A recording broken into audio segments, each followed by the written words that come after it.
دنیا میں آپ کو ایک سرمایہ دے کے بھیجا جا رہا ہے کہ آپ دنیا میں جا کے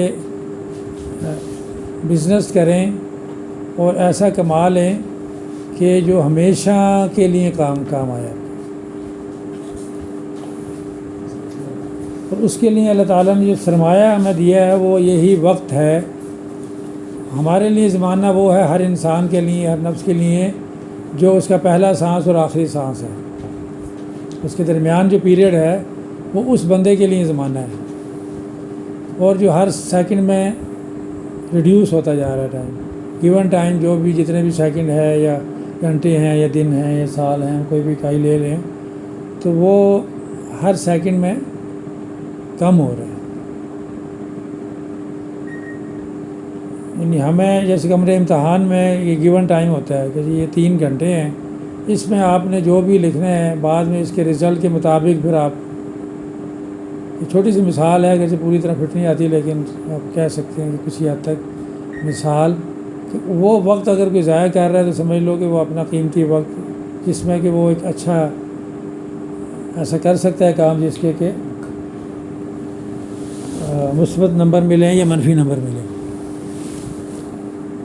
اچھا، ایک چیز ایسی ہوتی ہے، ایک سرمایہ ہے، فرض کرو کہ آپ کو باپ نے دیا کہ چلو اسے کاروبار کر لو، تو آپ اس کا استعمال نہیں کرتے تو وہ چلو یا تو غلط جگہ لگا دیتے ہو، یا استعمال نہیں کرتے یا اچھی جگہ لگاتے ہو.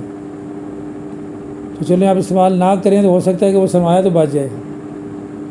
لیکن یہ ایسا سرمایہ ہے جو کہ ریڈیوس ہوتا ہی جا رہا ہے، یہ رکتا نہیں ہے کہ آپ اس کو کسی اچھی جگہ استعمال نہیں کرتے تو چلو اتنا تو بچ جائے گا جتنا ابا نے دیا تھا. نہیں، یہ اس کی مثال وہ امام راضی نے دی تھی کہ جیسے کہتے ہیں کہ مجھے ایک برف بیچنے والے وہ آواز لگا رہا تھا کہ رحم کرو اس شخص کے مال پر جو کہ ہر لمحے پگھل رہا ہے، بکتا نہیں تو وہ ریڈیوس ہو رہا ہے. کہتے مجھے سمجھ آئی کہ بالا اثر کی یہ تفسیر ہے کہ وہ گرمی میں پڑا ہے، اگر برف وہ گرمی میں بیچتے ہیں ہمارے یہاں، تو وہ انہوں نے کسی عرب کے گرم علاقے میں دیکھی ہوگی کہ برف تو مسلسل پگھل رہی ہے، تو وہ کہتا ہے کہ میرے پر رحم کرو، یہ نہیں بکے گی تو میرا تو مال ختم ہو جائے گا. تو ہمیں جو اللہ تعالیٰ نے جو چیز دی ہے وہ بھی اگر ہم اس کو مثبت استعمال کریں تو اس کا ہم لازوال فائدہ اٹھا سکتے ہیں. نہ استعمال کریں وہ پھر بھی کہ ختم ہو جائے گی، اور اگر ہم اس کا منفی استعمال کریں گے تو وہ ہمارے لیے مزید تکلیف کا باعث بنتے ہیں. تو یہ جو 1 سیکنڈ ہے یہ بھی بڑا اہم ہے. جیسے مثال دی کہ 1,86,000 میل 300 کلومیٹر سے زیادہ تو لائٹ بھی اس میں ٹریول کر لیتی ہے. اور پتہ نہیں کتنی ہمارے نالج میں نہیں ہیں چیزیں، یہ الیکٹرانکس والے لوگ بتائیں گے کہ کتنی تیزی سے یہ جب ہم یہ کرتے ہیں جو ہمارا میسیج فوراً کینیڈا پہنچ جاتا ہے یا امریکہ پہنچ جاتا ہے، جہاں بھی ہم دباتے ہیں تو وہ کس سپیڈ سے جاتا ہوگا، اور کیا تصویر بھی چلی جاتی ہے، آواز بھی چلی جاتی ہے. تو بہت ساری ٹیکنالوجی ہوگی، تو یعنی ہر لمحہ میں بہت کچھ کام ہو جاتا ہے. ہم یہ نہ سمجھیں کہ وہ لمحہ تھوڑا سا ضائع ہو گیا تو وہ کوئی قیمتی نہیں تھا، اتنی دیر میں کیا ہو جانا تھا. بہت کچھ ہو جاتا ہے اگر کچھ کرنے والا ہو نا. تو وہ جیسے کہتے ہیں نا ذرہ، اللہ تعالیٰ کہتے ہیں فَمَن يَعْمَلْ مِثْقَالَ ذَرَّةٍ خَيْرًا يَرَهُ وَمَن يَعْمَلْ مِثْقَالَ ذَرَّةٍ شَرًّا يَرَهُ. وہ ذرہ خیر کا بھی ہو سکتا ہے اور شر کا بھی ہو سکتا ہے. وہ ذرہ کتنا چھوٹا ہے، ہمارا تو جتنا نالج ہوتا ہے نا، پہلے ہم کہتے تھے کہ یہ ایٹم جو ہے سب سے چھوٹا ہے، اس کو بھی توڑتے ہیں تو بڑی توانائی آتی ہے، ایٹم بم بن جاتے ہیں نا. اب اس سے بھی چھوٹے چھوٹے پھر ہمیں پتہ چلے جی نیوٹران بھی ہے، پروٹون بھی ہے، وہ اس سے چھوٹے ہیں. اور پھر یہ نینو ٹیکنالوجی نے بتایا کہ اس سے بھی بہت چھوٹے چھوٹے پارٹیکل ہمیں پتہ چل گئے ہیں جو کہ الیکٹران سے بھی بہت چھوٹے ہیں. تو وہ ہر ذرے کی اہمیت ہے. تو اللہ کہتا ہے کہ وہ ذرہ جو ہے ہر ذرہ یا خیر ذرۃ خیرا یرا یا ذرۃ شرا یرا، تو ہر لمحے ویٹ کی اس کی اہمیت ہے. کہتے ہیں نا وزن ہوتا ہے. وہ ایک صاحب نے ایک دن بتایا کہ ایک صاحب نے ایک صفحے کا وزن کیا، یہ جو لیٹسٹ ٹیکنالوجی ہوتی ہے نا ہر چیز کا مطلب، پھر اس کے اوپر انہوں نے ایک پینسل سے ایسے نشان ڈراپ لگایا اور پھر ویٹ کیا تو دیر واز اے ڈفرینس. ہر چیز کا ہر ذرے کا وزن ہے. تو اللہ تعالیٰ کہتا ہے کہ وہاں ہر ذرے کا حساب ہوگا کہ وہ خیر کا تھا یا شر کا تھا. اور اسی حوالے سے بتایا گیا کہ اب دنیا میں جو ہے جو یہ گیون ٹائم ہے اس میں جیسے صدقے کے حوالے سے ایک دفعہ نبی علیہ الصلوۃ والسلام نے بتایا کہ دنیا میں تو شاید کوئی ایک شخص ایک کھجور صدقے میں دے تو ہو سکتا ہے کہ وہ احد پہاڑ کے برابر ہو جائے۔ اور پھر قرآن نے ہمیں بتایا کہ اگر کسی کا فجر کی نماز کسی نے وہاں پڑھی ہو اللہ والی مسجد میں، تو یہی آیت پڑھی گئی تھی کہ جو اگر موت کا آ جائے، پھر اگر وہ زمین کے حجم کے برابر بھی سونا صدقے میں دینا چاہے تو وہ قبول نہیں کیا جائے گا نا، ذہب ولا بفتدا بھی اولئک لہم عذاب الیم۔ تو یہ اسی گیون ٹائم میں ہمیں الاؤ ہے کہ جو آپ کر سکتے ہیں، جو آپ کمانا چاہتے ہیں، اسی نے اللہ تعالیٰ نے یہاں زمانے کی قسم کھائی ہے کہ ہر انسان خسارے میں ہے، کیونکہ زمانہ اور گیون ٹائم ہمارا وہ ہر لمحے میں ریڈیوس ہوتا جا رہا ہے، کم ہوتا جا رہا ہے، ختم ہوتا جا رہا ہے، اور جب ختم ہو جائے تو پھر ہم کچھ نہیں کر سکتے۔ امام شافعی فرماتے تھے کہ یہ سورۃ العصر جو ہے یہ اس میں اتنی ہدایت ہے کہ اگر انسانیت کی ہدایت کے لیے قرآن نہ بھی نازل ہوتا تو یہ اکیلی آیت ہی ہدایت کے لیے کافی تھی۔ اسی پر کوئی غور و فکر کر لیتا ہے نا، والعصر میں جتنا میسیج ہے اللہ تعالیٰ کا، تو اس کی ہدایت کے لیے یہ کافی تھی۔ بہت بڑے امام اور یہ بتا رہے ہیں۔ اب یہ ہے کہ اللہ تعالیٰ نے جو قسم کھا کے تاکیدی لفظ لام استعمال کر کے جس خسارے کی طرف اشارہ کیا ہے کہ خسارے سے بچنے کے لیے 4 کام کرنے ضروری ہیں، ورنہ اللہ کہہ رہا ہے کہ ہر انسان خسارے میں ہے سوائے اس کے کہ جو یہ 4 کام کرتے ہیں۔ 4 کیا کام بتایا؟ الا الذین آمنوا وعملوا، دوسرا کیا بتایا؟ وعملوا الصالحات، تیسرا کیا بتایا؟ وتواصوا بالحق، چوتھا کیا بتایا؟ تواصوا بالصبر۔ اس دن کوئی صاحب کہتے ہیں یار کوئی تجوید کا بھی ایک آدھ اصول بتا دیا کرو، تو تجوید میں بھی اکثر جو ہم لوگ صبر پڑھ جاتے ہیں، با کے اوپر زبر نہیں ہے تو صبر پڑھیں گے۔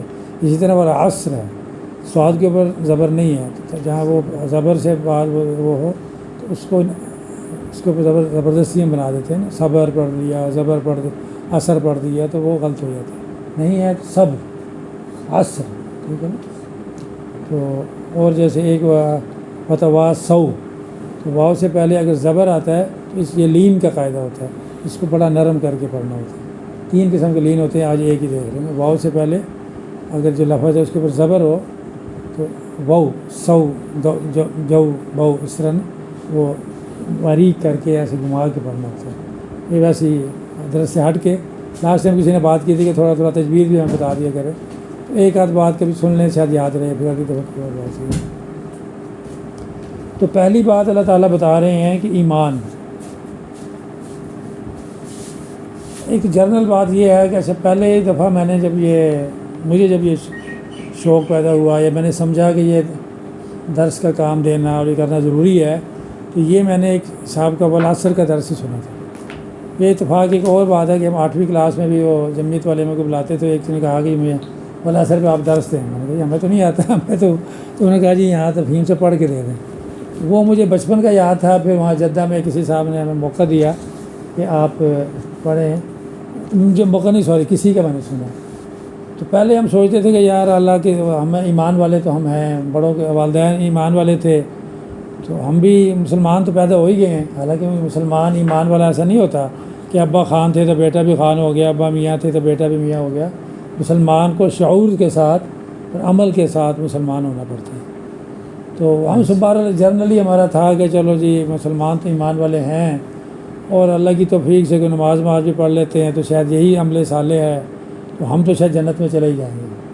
لیکن جب یہ سورت کی تفسیر پڑھی تو ہمیں پتہ چلا کہ یہ 2 کام کرنے والے کو بارے میں بھی اللہ کہہ رہے ہیں کہ وہ خسارے میں ہے، تو خسارے میں ہے۔ خسارے میں یہ خسران کا لفظ اللہ تعالیٰ فلاح کے مقابلے میں استعمال کرتے ہیں، اور جب قرآن کسی لفظ کو استعمال کرتا ہے نا فلاح کو یا خسران کو، تو وہ دین دنیا دونوں کے لیے استعمال کرتا ہے، بلکہ زیادہ وہ آخرت کے لیے استعمال ہوتا ہے۔ دنیا میں بھی اگرچہ ناکامی اور کامیابی انہی کاموں پر ہے، لیکن جب اللہ کہہ رہے ہیں نا کہ وہ خسارے میں ہیں تو وہ دنیا میں تو خسارے میں ہوں گے، لیکن اصل خسارہ آخرت کا ہے۔ دنیا میں خسارہ ہمیں بعض کو سمجھ نہیں آتا۔ ہم سمجھتے ہیں کہ ایک بندہ بڑے عہدے پر آ گیا تو شاید وہ فائدے میں ہو گیا، تو ہو سکتا ہے اس کا بڑا حساب آنے آ رہا ہو، اس کو زیادہ پیسے مل گئے ہیں تو زیادہ پیسے کے حساب دینا ہو۔ ہمیں نہیں سمجھ آتی نا کہ کون سا انعام ہے، کون سا بڑا امتحان ہے، کون سا چھوٹا ہے، لیکن اللہ تعالیٰ کو تو آخرت کے اصل میں وہ حساب کتاب ہوتا ہے۔ تو اصل کامیابی ہوتی ہے وہ آخرتی کامیابی ہوتی ہے نا۔ قرآن کہتے ہیں فمن زحزح عن النار وادخل الجنۃ فقد فاز۔ وہ آخرت میں کامیاب ہوا تو اصل میں وہ کامیاب ہو گیا، آگ سے بچ گیا نا۔ تو پہلی بات تو یہ ہے کہ ایمان کیا ہے۔ تو یہ جو ہمارا کنسیپٹ ہے نا کہ صرف ہم نے کہہ دیا کہ ہم اللہ کو مانتے ہیں، رسول کو مانتے ہیں، تو یہ اتنا کہہ دینا ایمان کے لیے کافی نہیں ہے۔ اللہ تعالیٰ قرآن میں کہتے ہیں کہ یا ایھا الذین آمنوا آمنوا، کیا ایمان والو ایمان لاؤ۔ بندہ کہے کہ یہ اللہ تعالیٰ خطاب ہی ایمان والوں سے کر رہا ہے، اور ایمان والوں سے ہی کہہ رہا ہے کہ ایمان لاؤ۔ اس کا مطلب یہ ہے کہ خالی زبان سے یہ کہہ دینا وہ کافی نہیں ہے۔ عملی جو ہے وہ یعنی اللہ کو بھی ماننا اور اللہ کی بھی ماننا۔ اللہ کے احکامات جو اللہ تعالیٰ نے کہا کہ یہ کام کرو وہ کرنا بھی ضروری ہے، اور جن کاموں سے اللہ تعالیٰ نے منع کیا ہے ان سے منع ہونا بھی ضروری ہے، منکرات سے اور جو احکامات ہیں ان سے۔ یعنی ایک جگہ سورہ منافقون کی آیت شروع ہوتی ہے نا، اذا جاءک المنافقون قالوا نشهد انک لرسول اللہ۔ منافق آگے کہتے تھے کہ ہم گواہی دیتے ہیں کہ آپ اللہ کے رسول ہیں۔ تو اللہ جواب میں کیا کہہ رہا ہے؟ اللہ کہتا ہے کہ واللہ یعلم انک لرسول، اللہ کو پتہ ہے کہ آپ یہ اللہ کے رسول ہیں، لیکن اللہ کہتا ہے کہ واللہ یشہد ان المنافقین لکاذبون، اللہ یہ گواہی دیتا ہے کہ یہ منافق جو ہیں جھوٹے ہیں۔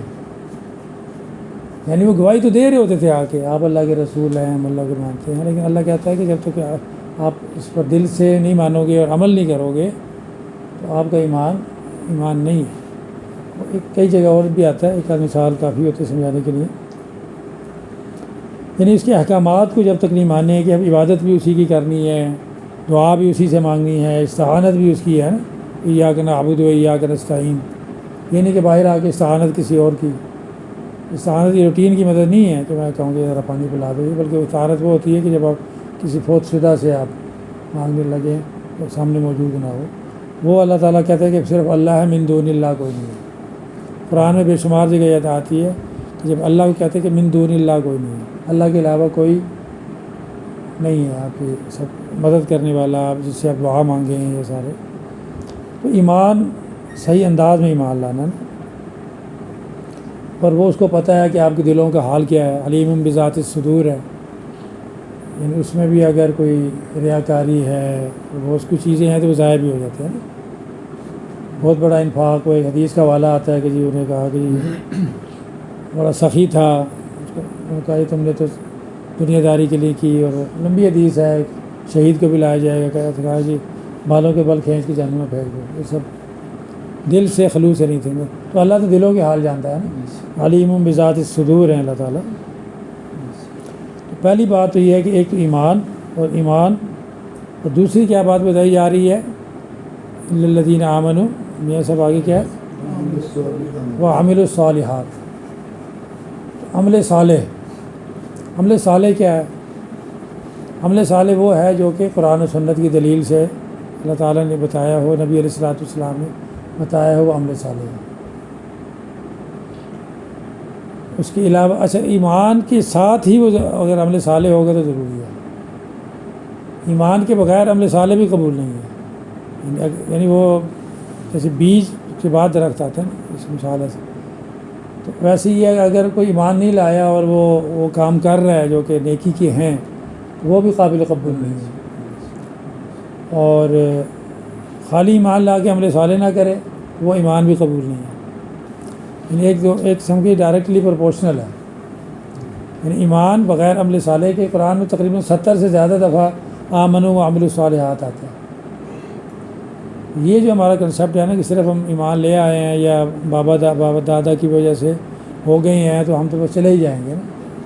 یہ یہودیوں کا بھی کنسیپٹ ہوتا تھا کہ ہم تو انبیاء کی اولادوں میں سے ہیں، ہمیں تو کچھ نہیں ہوگا، گئے بھی تو تھوڑی بہت دیر کے لیے چلے جائیں گے۔ تو قرآن اس کو کنفرم نہیں کرتا۔ قرآن یہ کہتا ہے کہ آپ ایمان لائیں اور پوری طرح خلوف السلم کافہ، پورے کے پورے ایمان میں دین میں داخل ہو، اور پوری طرح اس پر یہ نہیں ہے کہ افتؤمنون ببعض الکتاب وتکفرون، کوئی مان لیے اور کوئی نہیں مانی، ایسا نہیں ہے. اللہ کی حکم ماننا ہے تو اللہ کا حکم ہر حکم ماننا ہوگا. بلکہ حدیث کا میں اس کا میں ریفرنس ہی بتا رہا ہوں، وہ نہیں مطلب اس کا مفہوم، کہ جو ایک بندہ کہتا ہے کہ میں اللہ پر ایمان رکھتا ہوں تو وہ اللہ کی نافرمانی نہیں کر سکتا. اگر وہ کرتا ہے تو اتنی دیر کے لیے ایمان سے نکل جاتا ہے، پھر آ جاتا ہوگا. یعنی جتنے لمحے وہ اللہ کی نافرمانی کر رہا ہوتا ہے نا، وہ 1 سیکنڈ ہو، 1 منٹ ہو، 1 گھنٹہ ہو، تو سمجھ لو اس وقت ایمان پر نہیں ہے، ایمان سے نکل گیا نا. وہ اللہ کی نافرمانی کر رہا ہے تو اللہ کی تو پھر دوبارہ آ جائے گا.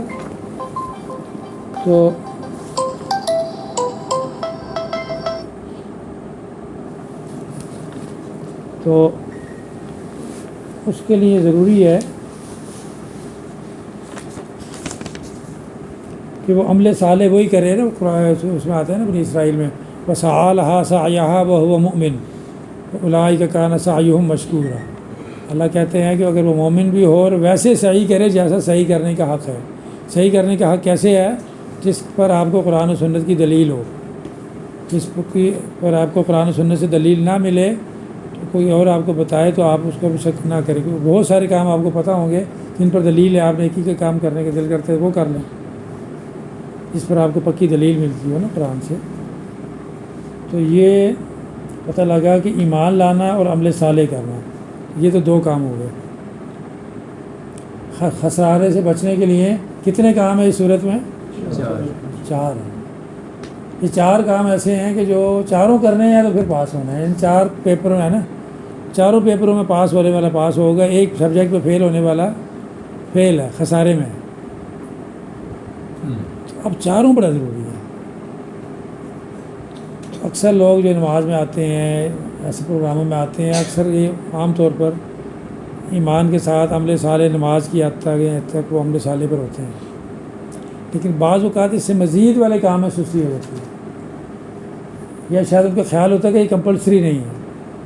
یہ والعصر کے مطالعے میں مجھے پتہ چلا کہ یہ آپشنل آئٹم نہیں ہے، یہ بھی کمپلسری آئٹم ہے. جب اللہ تعالیٰ قسم اٹھا کے زمانے کی اور تاکیداً لام کا استعمال کر کے کہہ رہا ہے خسارے میں ہے، تو ظاہر ہے جب اللہ کہہ رہا ہے تو اس کے بعد کسی اور سے پوچھنا ہے تو کہیں سے وہ تو اللہ سے بڑا تو کوئی نہیں ہے.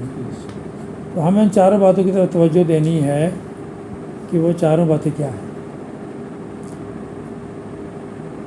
اس کے بعد یہ 2 کام جو تھے یہ تو انفرادی ہیں، ایمان لانا اور عمل صالح کرنا، یہ سب کے انفرادی ہیں. اگلے جو 2 کام ہیں وہ اجتماعیت کے ہیں، اور اجتماعیت بھی انفرادیت سے ہی بنتی ہے. 4 افراد انفرادی ہو کے مل کے اجتماعیت ہوتی ہے نا. اب ہم فرزن آئے ہیں، آخرت میں بھی صاحب فرزن ہی ہونا ہے. قرآن کہتا ہے قرآن آخر ہر بندہ اکیلے جواب دے گا. لیکن جو کام اجتماعی کرنے کے ہیں وہ مل کے کرنے ہوتے ہیں، اور جو اجتماعیت میں شامل ہو کے وہ کام نہیں کرتا اس سے پوچھا جائے گا جو کام اجتماعیت کے تھے وہ آپ نے نہیں کیے، تو اس میں بتایا جائے کہ وہ تواصوا بالحق، حق کی تلقین کرنا. حق کیا ہے؟ یہ حق باطل کے مقابلے میں بولا جاتا ہے نا، حق اور باطل. جو بات صحیح ہے جو قرآن نے بتائی ہے کہ ہونی چاہیے، نبی علیہ الصلوۃ والسلام نے بتائی ہے، وہ حق ہے. حق کا خود بھی معلوم کرنا اور اپنے جن سے تعلق ہے ان کو بتانا بھی ضروری ہے. کہ اگر میرا رشتہ دار آتا ہے نا قوا انفسکم واہلیکم نارا، بچاؤ آگ سے اپنے آپ کو بھی اور اپنے اہل کو بھی. اہل میں پھر اہلیہ بھی، اہل خانہ بھی، اہل محلہ بھی، اہل زبان بھی، اہل شہر. اس میں پھر اہل آہستہ آہستہ وہ اس کا سرکل بڑھتا جاتا ہے نا، انٹینسٹی بھی اسے کم ہوتی جاتی ہے، لیکن اہل میں تو یہ بتانا بھی ضروری ہے کہ آپ کو حق پتہ چل گیا تو آپ نے جس سے بھی آپ کا تعلق ہے اس کو بتانا بھی آپ کے اوپر فرض ہے. ہم یہ سمجھتے ہیں کہ شاید یہ ہمارے اوپر فرض نہیں ہے، اور اگر ہم کسی کو کہیں گے وہ کہے گا یار اپنا کام کرو. وہ ڈاکٹر ذاکر ہمارے وہ کہتے ہوتے تھے کہ یار کوئی کہے تو کہو کہ یار میں اپنا ہی کر رہا ہوں، یہ میری ڈیوٹی ہے، مجھے بتایا گیا ہے میں اپنا ہی کر رہا ہوں، تو آپ کا نہیں کام کر رہا، میری ڈیوٹی ہے میں اپنا کر رہا ہوں. اس لیے نا کہ وہ کہے نا اپنا کرو، کہو جی میں اپنا ہی کر رہا ہوں، میری ڈیوٹی ہے. جو بعد میں یہ پتہ چلی ہے، ہاں یہ بات حکمت سے بتایا جائے، اچھے انداز میں بتایا جائے، بہترین ماحول میں بتایا جائے تاکہ وہ اس کو سمجھ جائے، ضد نہ آئے. اور وہ طریقہ بتایا ہے نا کہ آپ اس کو حکمت سے کریں. ادعو الی سبیل ربک بالحکمۃ والموعظۃ الحسنۃ وجادلھم باللتی ہی احسن. یہ طریقہ کار تو بتایا گیا ہے، وہ اپنانا ہے، لیکن لوگوں کو بتانا ہے. اکیلے جو ہے نا درویشی اور گوشہ نشینی یہ ہمارے دین کا حصہ نہیں ہے کہ آپ کسی کونے میں جا کے بیٹھ جائیں جی میں تسبیح 1000 والی لے کے پڑھتا رہوں گا. دین اس کی نہیں ہے. ہمارے نبی علیہ الصلوۃ والسلام کا اسوہ حسنہ ہی ہمارے لیے اسوہ حسنہ. جب آیت نازل ہو گئی تھی نا اقرأ بسمی، تو اس کے بعد وہ غار حرا میں دوبارہ جا کے نہیں بیٹھے، جبکہ آخری لمحے تک کبھی طائف جا رہے ہیں، کبھی ہجرت کر کے مدینہ جا رہے ہیں، اسی کام میں لگے رہے.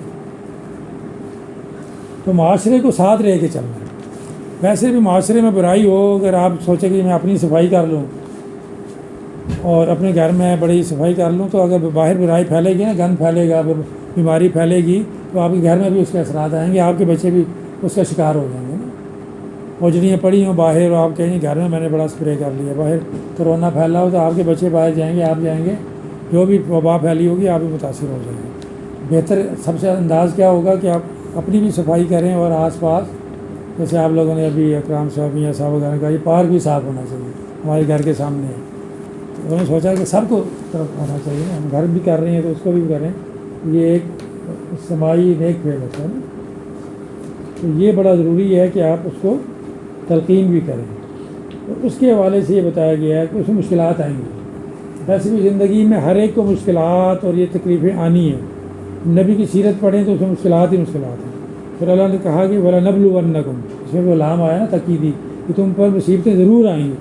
بِشَيْءٍ مِّنَ الْخَوْفِ وَالْجُوعِ وَنَقْصٍ مِّنَ الْأَمْوَالِ وَالْأَنفُسِ وَالثَّمَرَاتِ، تو آنی ہے.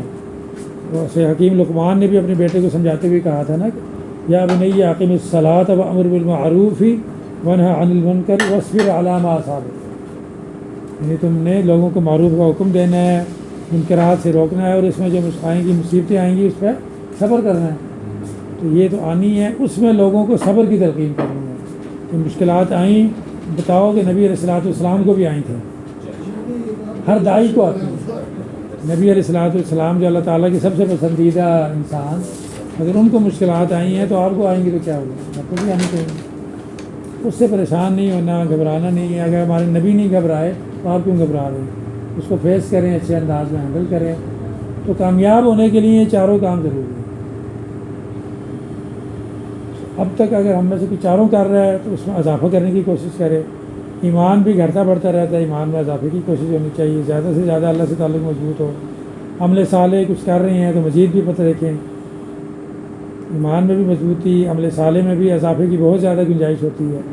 اور جو دو کام ہم سے اگر مس ہو رہے ہیں، ہم سمجھتے ہیں کہ شاید یہ ہمارے کام کا حصہ ہی نہیں ہے کہ ہم نے لوگوں کو بھی تلقین کرنی ہے. اللہ تعالیٰ نے یہاں قسم اٹھا کے یہ بات بتائی کہ آپ خسارے میں ہو. یہ سعودی عرب میں یہ مثال میں اکثر دیتا ہوتا تھا، یہاں تو اتنی فٹ نہیں آتی کہ اگر آپ نے پاکستان جانا ہے تو آپ کو 4 کام کرنے پڑیں گے. چھٹی بھی لو گے، ایگزٹ ری انٹری بھی لگاؤ گے، ٹکٹ بھی لو گے، اور ایئرپورٹ بھی جاؤ گے. کوئی ایک کام نہیں کرو گے تو مشکل ہو جائے گا. ایگزٹ ری انٹری نہیں لگواؤ، ٹکٹ وہاں پہنچ جاؤ تو آپ کو نکلنے نہیں دے گا. ایئرپورٹ نہیں جاؤ گے، چھٹی نہیں جاؤ گے تو نقصان میں تو رہو گے، جاب ختم ہو جائے گی. تو 4 کمپلسری آئٹم یہاں پر ہیں. تو اسی طرح بہت سے کام ایسے ہوتے ہیں کہ آپ کو کہا کہ 4 پیپر ہیں، اس میں آپ چاروں میں کلیئر کرو گے تو آپ ڈاکٹر کی ڈگری یا کوئی بھی ڈگری ملے گی. تو یہاں اللہ تعالیٰ نے کہا کہ آپ کامیاب، اور اللہ تعالیٰ کی کامیابی جو ہوتی ہے اللہ بتاتا ہے کہ دنیا میں اور آخرت دونوں میں کامیابی ہے. تو ہم کوشش کریں کہ ان چاروں کام جو اللہ تعالیٰ نے ہمیں بتائے ہیں اس پر عمل کرنے کی کوشش کریں، تاکہ ہم اور آپ سب مل کے دنیا میں بھی کامیاب ہو جائیں، اور اصل کامیابی آخرت میں ہم کامیاب ہوں. اللہ تعالیٰ عمل کی توفیق عطا فرمائے. وآخر دعوانا الحمد للہ.